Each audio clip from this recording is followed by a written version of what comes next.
नगादी को जय श्री राम, नगादी को जय श्री राम, नगादी को जय श्री राम। धन्यवाद।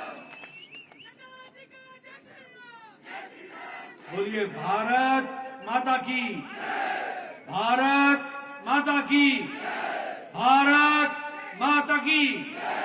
बोलिए नारसिंह बजिया की, नारसिंह बजिया की, नारसिंह बजिया की। आज के इस अभिनंदन कार्यक्रम में मेरे साथ उपस्थित हमारे छोटे भाई और हम सब के लोकप्रिय सांसद, भारत सरकार में मंत्री सम्माननीय अनुराग ठाकुर जी,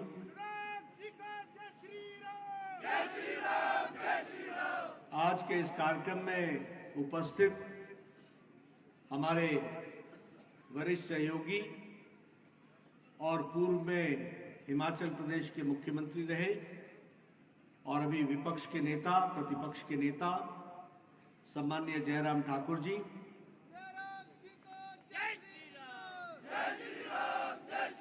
हमारे जुझारू कर्मठ संवेदनशील प्रदेश अध्यक्ष डॉक्टर राजीव बिंदल जी, हमारे जिला के अध्यक्ष श्री स्वतंत्र सांख्यान जी, हमारे यहाँ के लोकप्रिय विधायक सम्माननीय रणधीर शर्मा जी, हमारे झंडुता के लोकप्रिय विधायक श्री जीतराम कटवाल जी,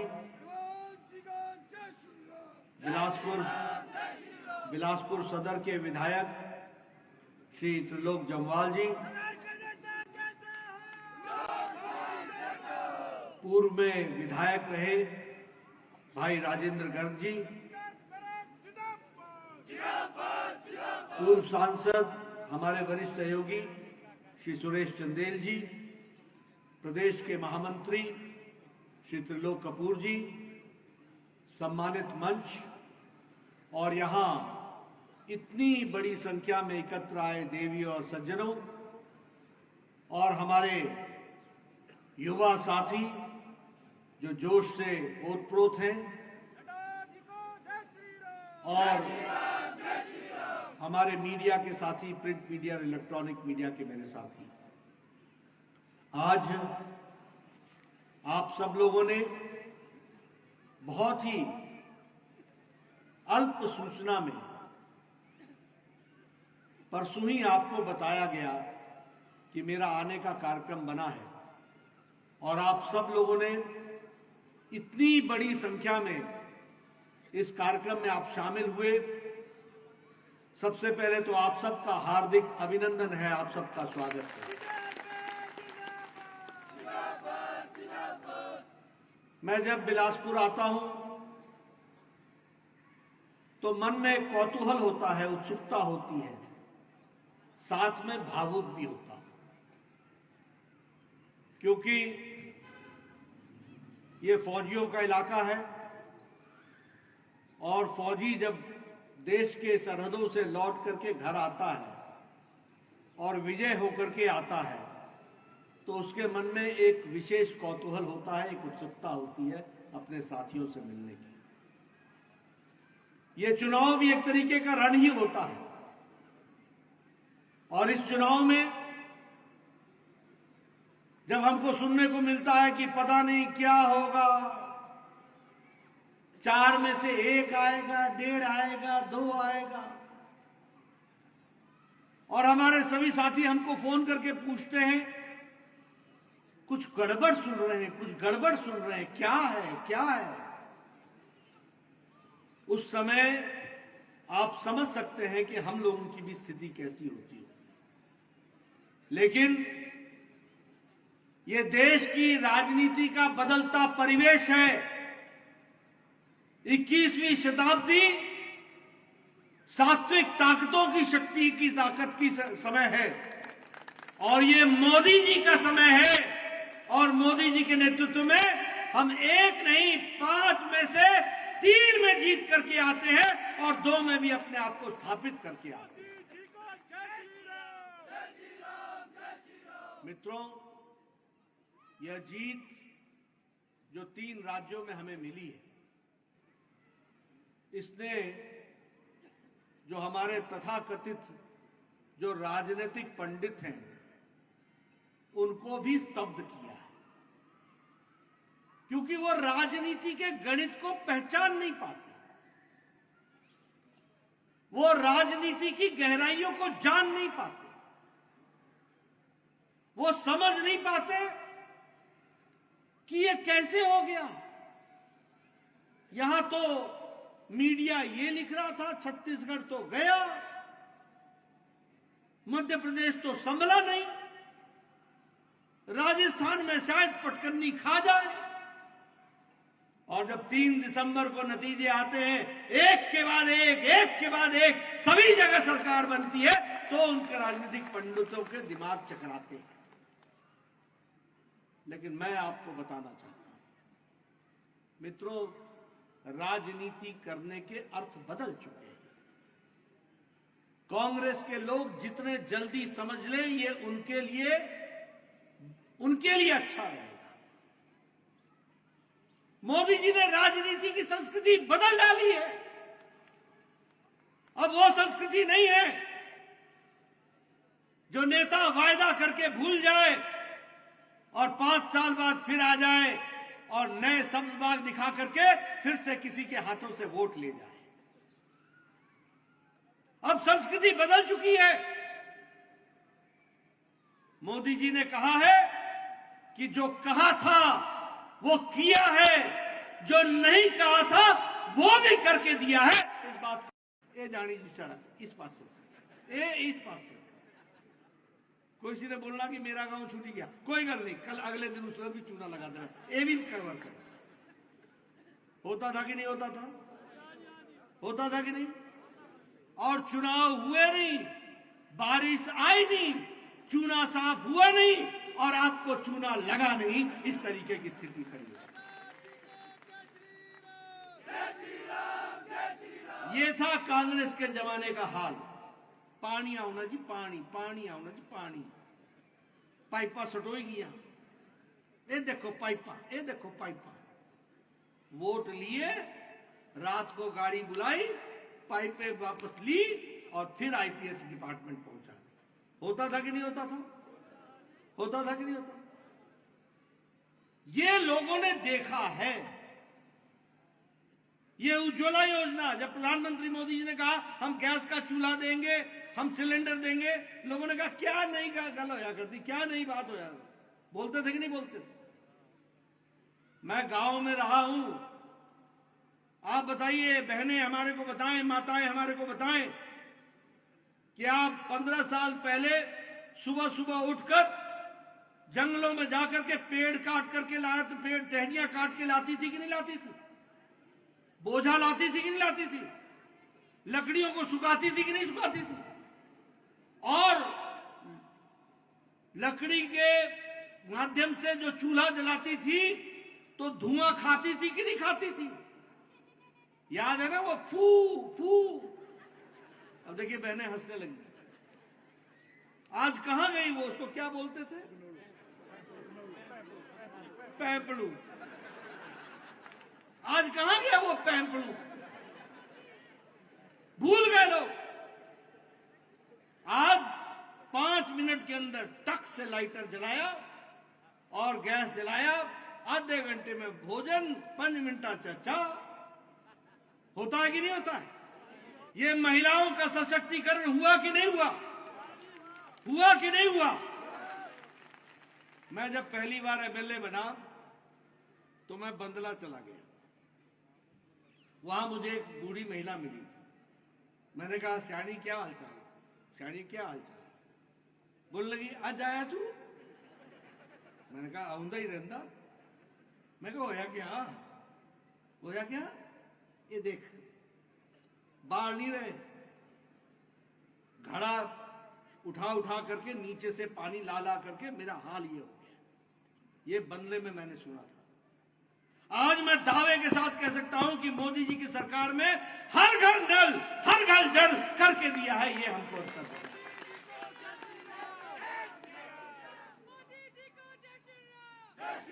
यह है मोदी की गारंटी, यह है मोदी की गारंटी, यह है बदलता भारत। क्या समझ में आएगा कांग्रेस के लोगों को? यह है बदलती भारत की तस्वीर। आप यहां बैठे हैं, हमारे MLA, ex MLA, minister, MP बैठे हैं। आप ही आया करते थे और कहा करते थे इसरा हार्ट का ऑपरेशन होना, इसरो वाल्व लगना, इसका बाईपास होना, 1.5 लाख दवाई दो, 2 लाख दवाई दो। हम चिट्ठी लिखते थे, मैं स्वास्थ्य मंत्री होता था, मेरे को आप लिखते थे, मैं मुख्यमंत्री को लिखता था, तो 1.5 लाख रुपए इनको दे दो। और उस समय हमको कोई भी 1.25 लाख मिलता था, 1 लाख मिलता था, बाकी उधार उठाते थे। होता था कि नहीं होता था? बताओ, होता था कि नहीं? अगर 5 लाख 10 लाख की खर्च है तो प्रधानमंत्री को लिखो, प्रधानमंत्री से आपको मिल सकेगा, शायद देखो क्या हो सकता है। ये काम हमने किया है, मैंने एप्लीकेशन लिखी है, आप लोगों ने मुझे एप्लीकेशन दी है। मुझे खुशी होती है, मैं भगवान का आशीर्वाद समझता हूं कि हमारे नरेंद्र मोदी जी प्रधानमंत्री बने और उन्होंने मुझे स्वास्थ्य मंत्री बनाया और उन्होंने कहा नड्डा बड़ा सोचो, बड़ा सोचो, हमें भारत को बदलना है, गरीब को ताकत देनी है। और आपको मालूम होगा कि 9 महीने के अंदर दुनिया का सबसे बड़ी स्वास्थ्य योजना आयुष्मान भारत दिया गया और 5 लाख रुपए का हेल्थ कवर दिया। तो कभी सोच नहीं सकता था कि वो अपना बाईपास करा सकेगा। ऐसे लोगों को मोदी जी ने 50 करोड़ लोगों को 5 लाख रुपए का हेल्थ कवर दिया और उनको ताकत दी। ये फर्क है। और मैं धन्यवाद देना चाहूंगा जयराम ठाकुर जी को, जो बचे थे हिमाचल में, उनको हिम केयर के तहत उनको भी कवर कर लिया। आज हिमाचल में कोई नहीं है जो हेल्थ कवर से बाहर। ये बदलता भारत है। कोरोना अमेरिका में भी आया, कोरोना जापान में भी आया, कोरोना यूरोप में भी आया, कोरोना चीन में भी आया। कोरोना चीन से ही शुरू हुआ। सब लोग तय नहीं कर पाए लॉकडाउन लगाएं कि नहीं लगाएं, लगाएं कि नहीं लगाएं। और मोदी जी ने क्या कहा? जान है तो जहान है। बुलंदी से लॉकडाउन लगाया, 1.5 महीने के अंदर देश को तैयार किया, ऑक्सीजन के सेट्स लगाए, आईसीयू बेड लगाया, हॉस्पिटल्स तैयार किए, दवाइयों से लैस किया और फिर लॉकडाउन हटा के बोला जान है और जहान है, दोनों है। और 9 महीने के अंदर एक नहीं 2 वैक्सीन भारत की, और भारत की जनता को double dose with booster 220 crore vaccine लगा करके कोरोना मुक्त कर दिया भारत। यह तरीका, इस तरीके से आगे बढ़ा। यह है मोदी की गारंटी। आज आपको जानकर के खुशी होगी, प्रधानमंत्री मोदी जी ने, अब इस देश में कोई भूखा नहीं सोता है। 80 करोड़ की जनता को 5 किलो गेहूं, 5 किलो चावल, 1 किलो दाल देने का इंतजाम प्रधानमंत्री मोदी जी ने किया है। और आपको जानकर खुशी होगी, हिमाचल तो सुखी है, हर के लिए रोटी की व्यवस्था है, लेकिन देश में 13.5 करोड़ लोग जो बीपीएल के नीचे थे, आज वो बीपीएल से निकल करके एपीएल में पहुंच गए हैं, अबव पॉवर्टी लाइन पहुंच गए। ये हमारा भारत बनता है। 13.5 करोड़ लोग, और अति गरीबी भारत में 1% से भी कम हो गई है। 1% से भी कम। यह है मोदी की गारंटी। यह है मोदी की गारंटी जिसको हमको समझना होगा। विकास की दृष्टि से अगर आप देखें किस तरीके से, आप बताइए, कोरोना में बहनों के घरों में 500-500 रुपए मोदी जी ने पहुंचाया था। क्या किया है? 68 इंग्लिश मीडियम स्कूल खोलेंगे। अभी तक 18 जगहें जिलों में ढूंढ पाए, ले नहीं पाए हैं। 1500 रुपए विमेन महिलाओं को दिया जाएगा। मिल गया क्या? ना देखी लो, मिल गया क्या? अनुराग जी को मैं धन्यवाद देना चाहता हूं। इन्होंने राजस्थान में, मध्य प्रदेश में, छत्तीसगढ़ में, तेलंगाना में सबको बताया कांग्रेस की गारंटी मतलब नहीं होने की गारंटी पक्की है। हिमाचल इस बात का संदेश देता है। जयराम जी ने जगह जगह पर जाकर के बताया चुनाव के प्रचार में कि किस तरीके से काम चल रहा है। आप बताइए, ये मोबाइल हेल्थ वैन दिया जाएगा, आया एक भी हेल्थ वैन मिला? स्वास्थ्य वाला वैन मिलता है कहीं? आपको अनुराग जी का वैन जरूर मिल जाएगा, मेडिकल वाला, वो जो घूमता है, वो मिला है कि नहीं मिला? अनुराग जी का मिला कि नहीं मिला? और हिमाचल सरकार का मिला कि नहीं मिला? नहीं मिला ना। तो ये है गारंटी और नॉन गारंटी का फर्क। आप बताइए, ये गोबर खरीदने का काम शुरू हुआ क्या? आप बताइए, ये 5 लाख नौजवानों को नौकरी मिल गई क्या? आप बताइए, 300 यूनिट फ्री इलेक्ट्रिसिटी मिल गई क्या? आप बताइए, ये मिल्क परचेज करने के लिए जो उन्होंने लीटर में 10 रुपए लीटर कहा, 100 रुपए लीटर, 100 रुपए लीटर जो कहा था, मिल रहा है क्या? आप बताइए, एमएसपी फ्रूट्स में जो तय करने की बात थी कि हम तय करेंगे, बागवान तय करेगा, तय कर रहा है क्या? इसलिए एक बात याद रखो कि यह गारंटी पक्की गारंटी है कि कांग्रेस आएगी तो नहीं, कुछ भी नहीं होगा, इस बात की गारंटी।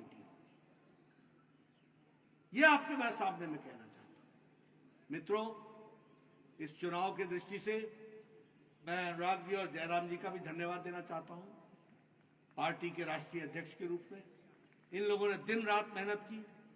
अनुराग जी ने स्थान स्थान पर जनसभाएं ली, लोगों को जोड़ा, हमारी बात समझाई, और हम सब लोग जानते हैं कि इस चुनाव की जीत मोदी जी पर लोगों का अटूट विश्वास है, जिस कारण से जीत मिली,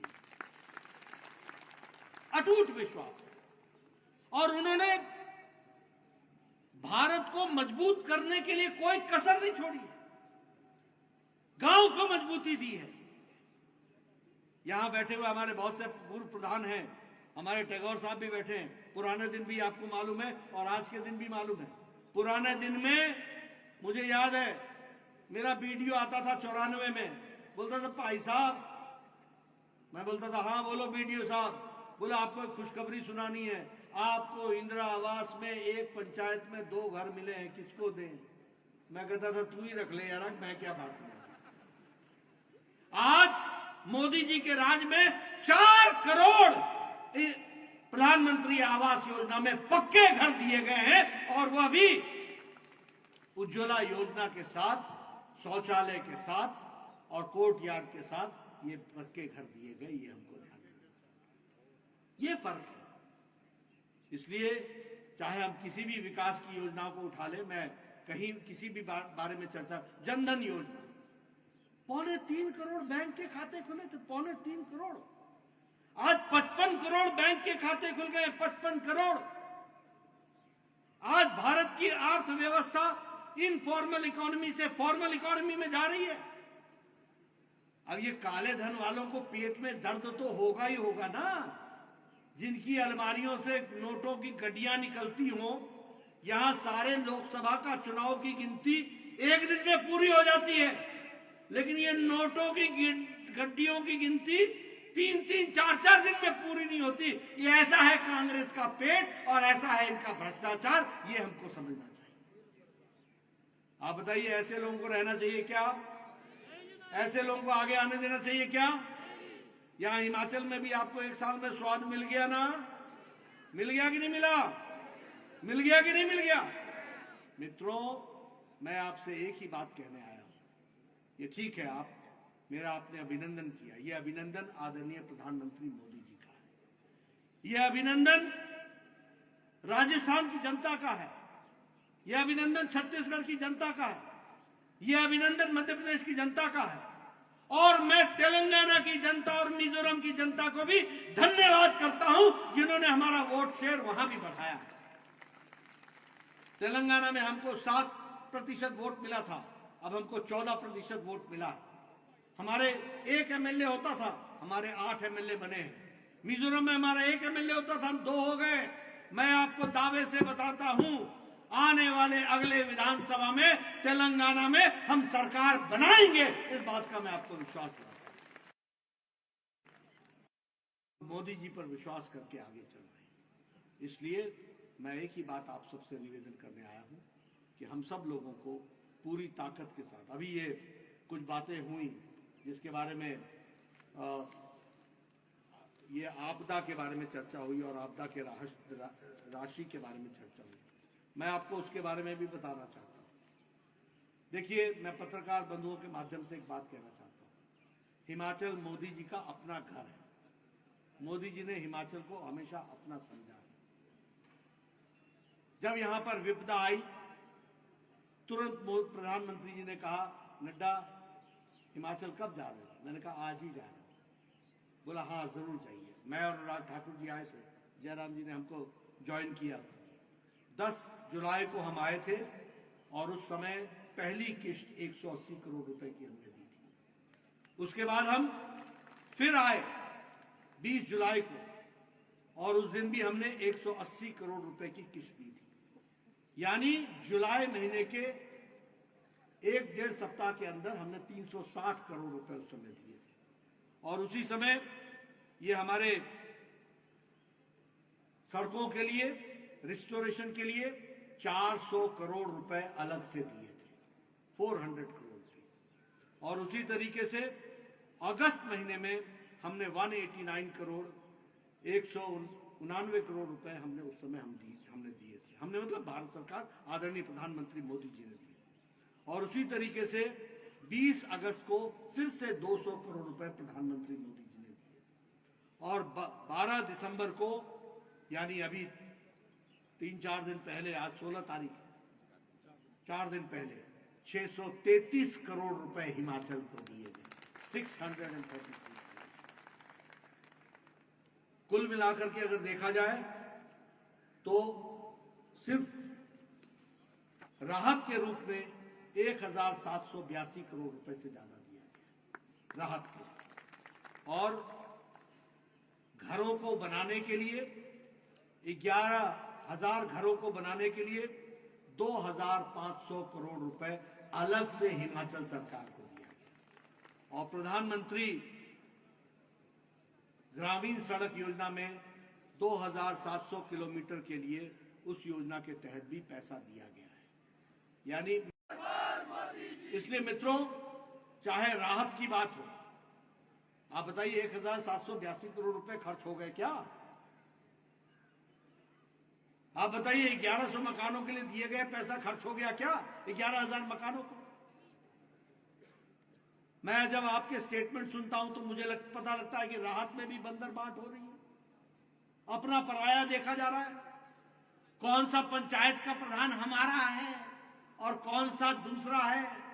अरे बादल फटता है तो वो सबको साथ लेके जाता है, वो कांग्रेस और बीजेपी नहीं करता। ये समझ में आना चाहिए। अगर कोई विपदा आती है तो वो विपदा कभी कांग्रेस और बीजेपी में अंतर नहीं करती है। इसलिए मैं हिमाचल सरकार से निवेदन करना चाहता हूं, बंदरबांट मत करो, अपना पराया मत करो। हिमाचल की जनता हमारी है और मोदी जी के लिए सब बराबर है। सबके लिए साथ लेकर के आगे चलने का हमारा निर्णय है। इसलिए मैंने शिमला में भी कहा था कि आपको जो भी जरूरत होगी वो हम पूरा करेंगे। सब हमारे हैं, सबके लिए हम काम करेंगे। मैं आपका ज्यादा समय नहीं लेना चाहता, लेकिन एडवांस बुकिंग करना चाहता हूं। आप समझ रहे हैं मेरा मतलब? समझ में आ गया? हमारे खिलाड़ी हैं अनुराग ठाकुर जी। आपने चौका मारना, चौका। बोलिए चौका मारेंगे ना? चौका का मतलब समझ में आ गया ना? बाउंड्री पार होगी ना? चारों के चारों होंगे ना? अगली सरकार, फिर से मैं आपको बताना चाहता हूं, जो अभी हम 303 एमपी हैं, मोदी जी के नेतृत्व में, आपके आशीर्वाद से हम इससे ज्यादा मार्जिन से लेकर के आएंगे और इससे बड़ी मार्जिन के साथ हम फिर से सरकार बनाएंगे। मित्रों, एक निवेदन मैं आपसे अंत में करूंगा और वो ये कि सत्ता हमारा कोई ताकत हासिल करने का नहीं है। हमारा उद्देश्य सत्ता गरीब जनता की सेवा करने का, उसको ताकत देने का है, उसकी जीवन बदले इसके लिए है। और हमारे भारतीय जनता पार्टी के कार्यकर्ताओं से मैं हमेशा कहूंगा कि आपसे भारत की जनता को, हिमाचल की जनता को बहुत आशा है। इन आशाओं को पूरा करना हमारा काम है और इसलिए संयम के साथ, प्रेम के साथ अपने देशवासी, अपने प्रदेशवासियों को साथ लेकर के, प्रेम भाव के साथ सबको साथ जोड़ करके चलने की बात है। मैं यहां जब विधायक था तो मैं कई बार देखता था, एक कांग्रेसी है, एक फलाना है, कभी मत बोलो, कोई नहीं होता। प्यार आपका होना चाहिए। वो कल अगर कांग्रेसी था तो आज बीजेपी का बनेगा, आपके प्यार के कारण बनेगा। सबको साथ लो, सबको साथ जोड़ो। और ये याद रखना, जिस पेड़ में ज्यादा फल लगे होते हैं वो उतना झुका हुआ होता है। हमें झुक के, प्यार से, प्रेम से सबको साथ लेना है। अब क्या हम चर्चा करते रहे विपक्षियों की? अब बताओ, हिमाचल में आप बोलो, हिमाचल की तस्वीर बदली है कि नहीं बदली है मोदी जी के नेतृत्व? बदली है कि नहीं? बिलासपुर बदला बदला दिखता है कि नहीं दिखता है? ये नेशनल हाईवे दिखता है कि नहीं दिखता है? जो मिलता है मेरे को, उन तो 2 घंटे लगते जी, उन तो आधा घंटा लगता जी, उन तो 15 मिनट लगते। ये क्या है? आज विकास को आप मानते हैं कि नहीं मानते? इसको आगे बढ़ाना है कि नहीं बढ़ाना है? तो याद रखना, कोई हमारा पराया नहीं है, सबको अपना बनाना हमारा काम है और फिर से चौका मारना ये हमारा काम है। इसके लिए हमको काम करना है। बोलिए, पूरी ताकत लगाएंगे ना? घर घर जाएंगे ना? मोदी जी का संदेश पहुंचाएंगे ना? और फिर से चौका मारेंगे ना? और फिर से सरकार बनाने में अपना योगदान करेंगे ना? विरोधियों को भी अपने साथ जोड़ेंगे ना? बहुत बहुत धन्यवाद। जय भारत, जय हिमाचल।